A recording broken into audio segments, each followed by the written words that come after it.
So I visited AusHEAL Africa Hospital August last year. It was very overwhelming, first coming into the hospital and just seeing the enormity of malnutrition cases and the lack of resources really that the nutrition department had there.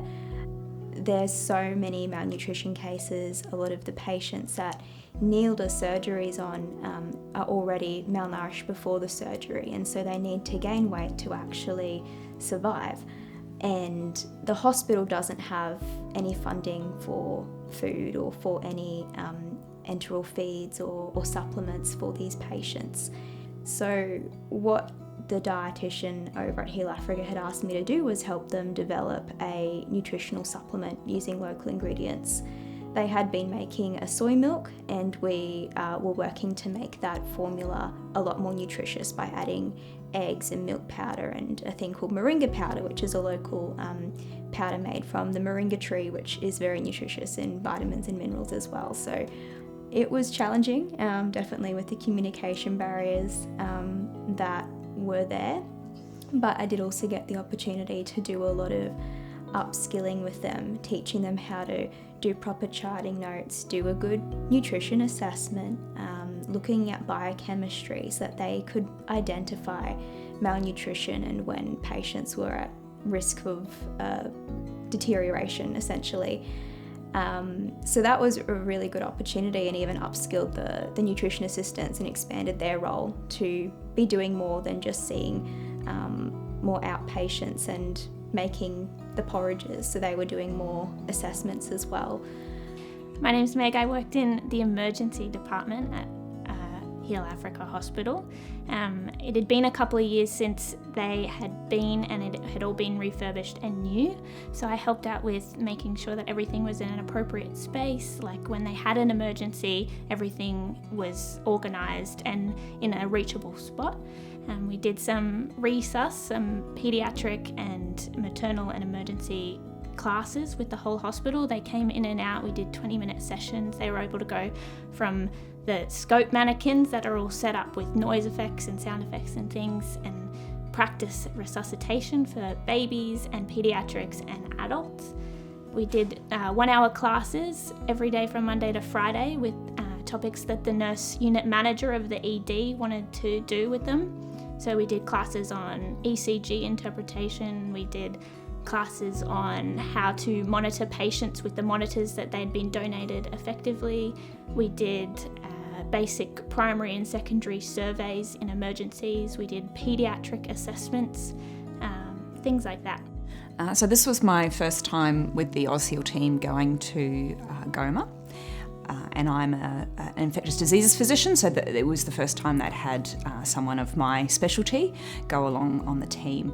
I guess that meant a lot of what I did was learning for me, and seeing the hospital, seeing how they did internal medicine and how they did internal medicine training.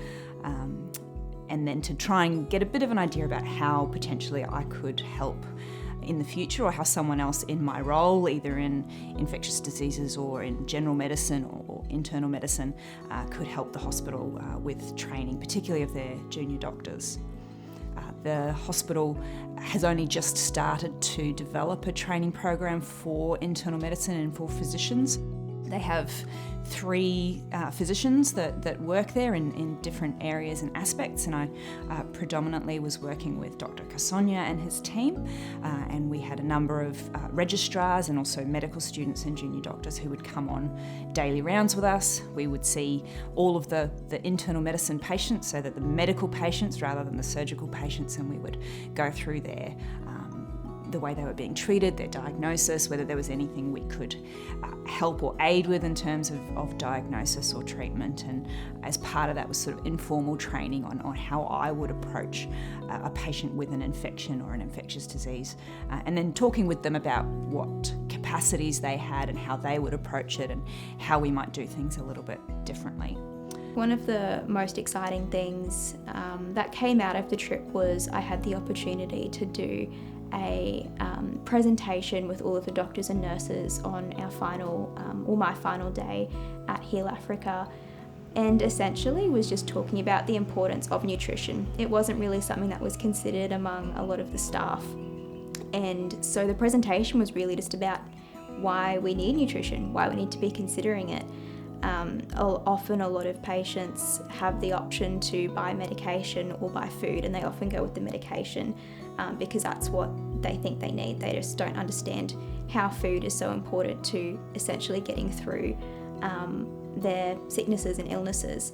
So I really harbored down the message that nutrition is just as important as medication, and that message really stuck. And the next day, some of the other team members were saying that the doctors were going around on their ward rounds asking, does this patient have nutrition? Do we need to look after them? So whether that was followed up, whether they did receive nutrition, don't know. But at the end of the day, the staff members are now starting to think about it, which is a really good step in the right direction.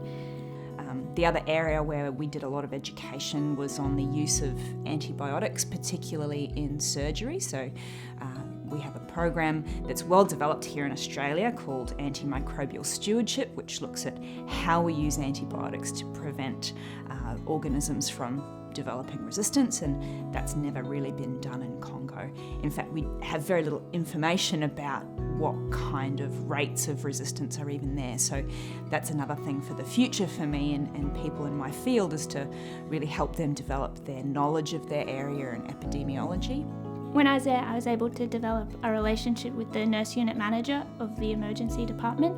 We exchanged emails and were able to contact him this year about things that they want to learn, any resources and slides that I can bring, any PowerPoints that I can organise for them so they have those long-term resources and teach their colleagues on and on even after I leave.